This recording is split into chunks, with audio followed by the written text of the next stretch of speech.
We were painting circles with the outline. You're going to use the outline of your brush by using the tip of your brush. So pointing it straight up and down like this, and with little to no pressure on the brush, you'll get a really thin stroke. If you press on your brush at all, I add a little bit of black to burn over to make it a deeper color. But if I put any pressure on the brush whatsoever, it's going to be a much thicker stroke and it looks like a worm. Or like, I don't know what else, but an eyebrow. Yeah. That's what I said. So it's a nice eyebrow. Yeah, I'm jealous of those eyebrows. But we're painting stems. So you want to use a little bit less pressure so that it's a thinner look.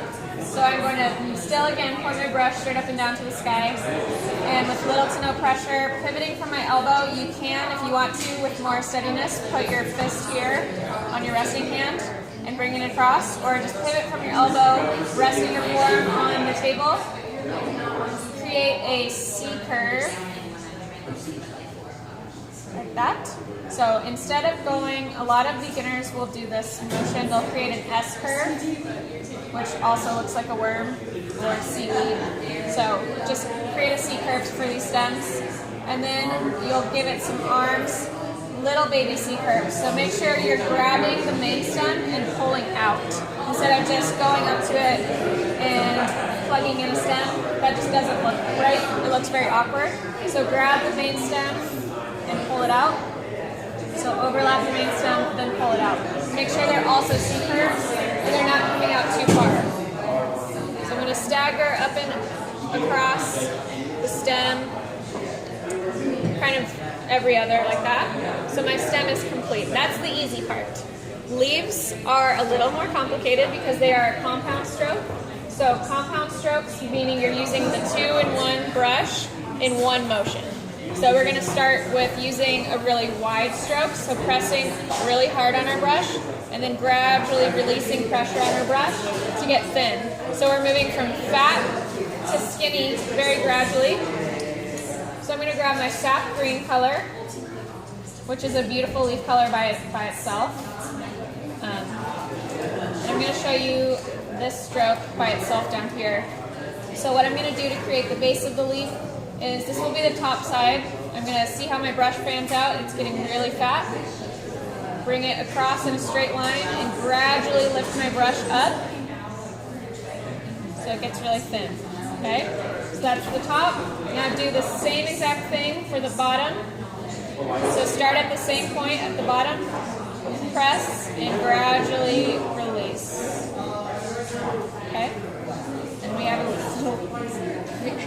So literally, if I were to paint or just drag my brush across in a straight line with no pressure, this is the motion. It's just a straight line across, but I'm adding pressure, so that makes it curve out, and then I'm gradually releasing pressure.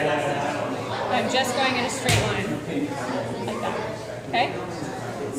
So it's two sides, same motion, same pressure and release, and start and meet at the same spot. So I'm going to go up to here, up to my stem.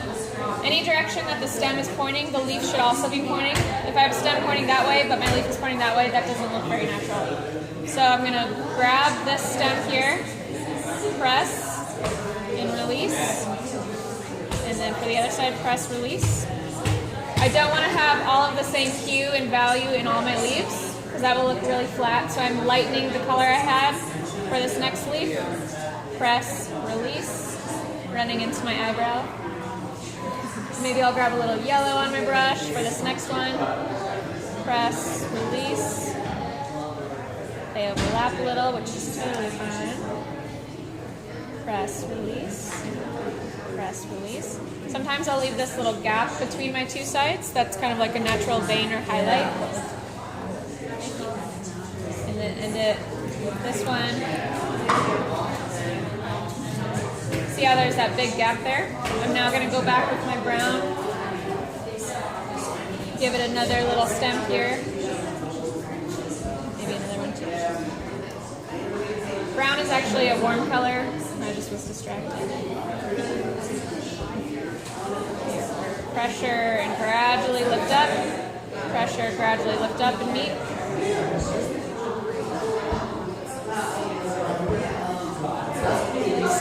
Okay, so thank you all. Don't be discouraged when you try out your first few leaves. They are challenging. Some of them look like fingers. A lot of beginners will do this motion, where they press and then they just flick out, like that, and that just looks really messy. So instead of doing that, really concentrate on the motion and pressure and the gradual release or lift up, okay? So press, and gradually lift up. See how it's kind of pulling in as I lift up? That's what's going to give it that curve into a point. Okay?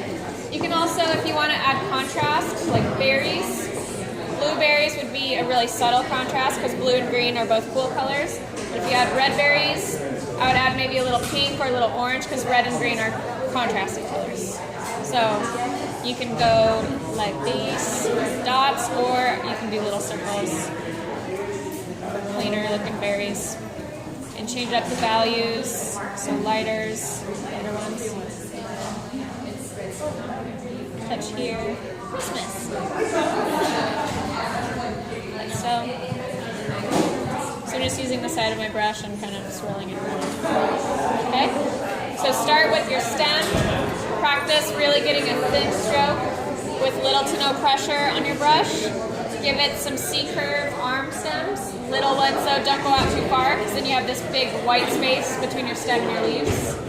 And pressure and gradually release. If you just want to practice leaves on their own, that's very helpful because it's all about developing muscle memory.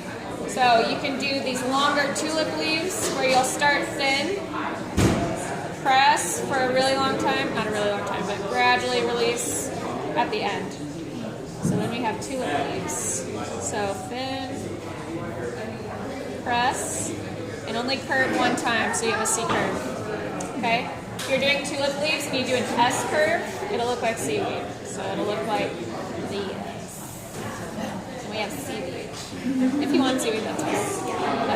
Practice leaves by themselves and then start adding in for some stems and leaves.